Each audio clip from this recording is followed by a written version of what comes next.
Resiliency is the ability to recover from a challenging life situation and even be strengthened by that situation. And as a parent, I have been coming more and more to the conclusion that it's vital right now that we build and maintain resiliency in our homes.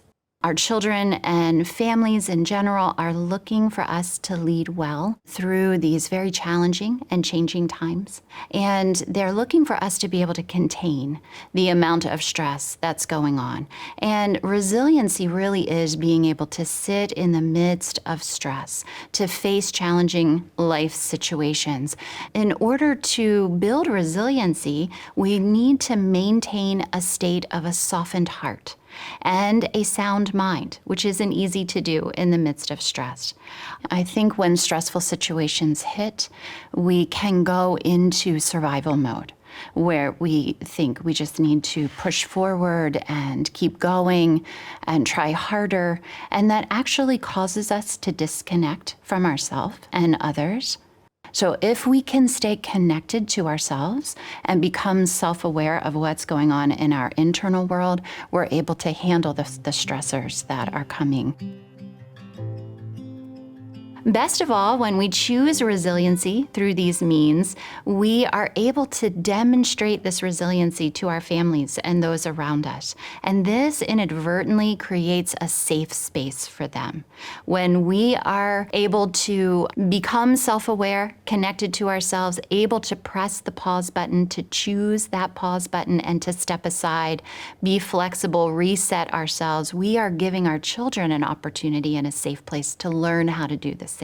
Research clearly shows that resiliency is built and it grows over time. So this is really good news, and it offers a lot of hope that no matter where you're at in your journey of building resiliency, you can start today.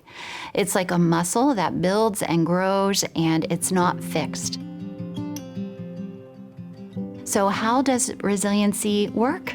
How do we build resiliency? Well, resiliency is built under stress, both positive stress and negative stress that begins to mount and become toxic stress. So you can build resiliency in all of those situations. Positive stress might be changes, various things that happen in a day that requires us to be flexible, to adjust our thinking, to be in touch with how we're feeling and making sure that we're responding in appropriate ways. Resiliency is built in those situations, as well as the more challenging, stressful situations when we begin to develop what's called toxic stress. Having and practicing resiliency in both of those are important. You can begin in those small areas of positive stress, knowing that you're building that muscle more and more to be able to face more challenging situations with that resiliency at higher levels. When we find ourselves facing stressful days and situations, and we're in that high-level survival mode, we can become disconnected from ourselves and others around us. And that generally happens because our brain gets flooded with a neurochemical that causes us to either want to fight or to flee. Sometimes this chemical will cause us to kind of freeze. It puts us into a rigid track of responding. So staying resilient in that place of stress requires us to break out of that survival mode and to begin to connect with ourselves and what's going on inside of us, as well as the situation at hand that we're facing. I visually like to picture this as a triangle or sometimes a volcano with two sides. One side of the volcano is a wall of escalation, and the other side going down is a wall of recovery. At the very top is a place where none of us want to get to, and that apex would be a time of when you feel stress escalating to the point that you're going to make a bad choice, possibly acting out, possibly being destructive towards yourself or others, and making bad choices that will eventually cause the crisis that you're facing to escalate. So we want to prevent and avoid the volcano blow, and we can do this by choosing awareness. And when we choose awareness, we're staying connected to ourselves in the place of a stressful time.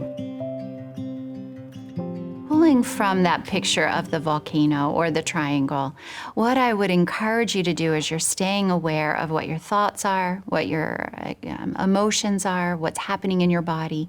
All of that's going to be information and cues for you to pause.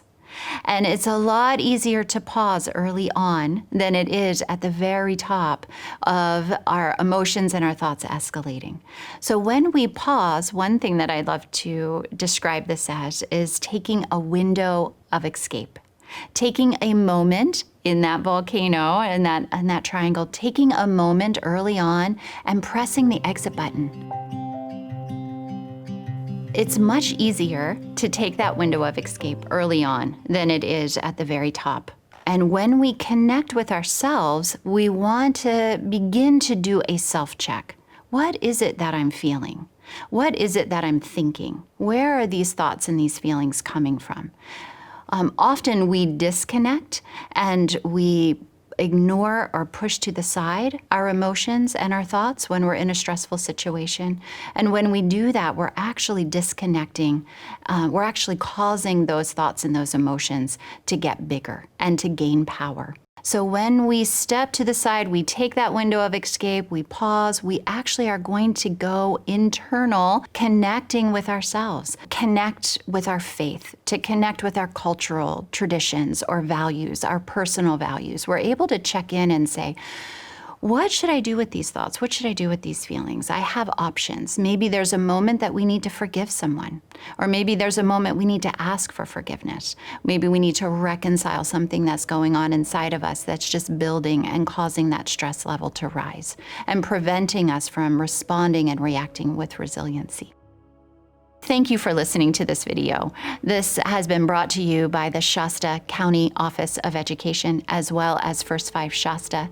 Each of these organizations care so much about you and your family and know that you're seen and you're heard, and we want to hear from you, so please reach out with any questions or comments.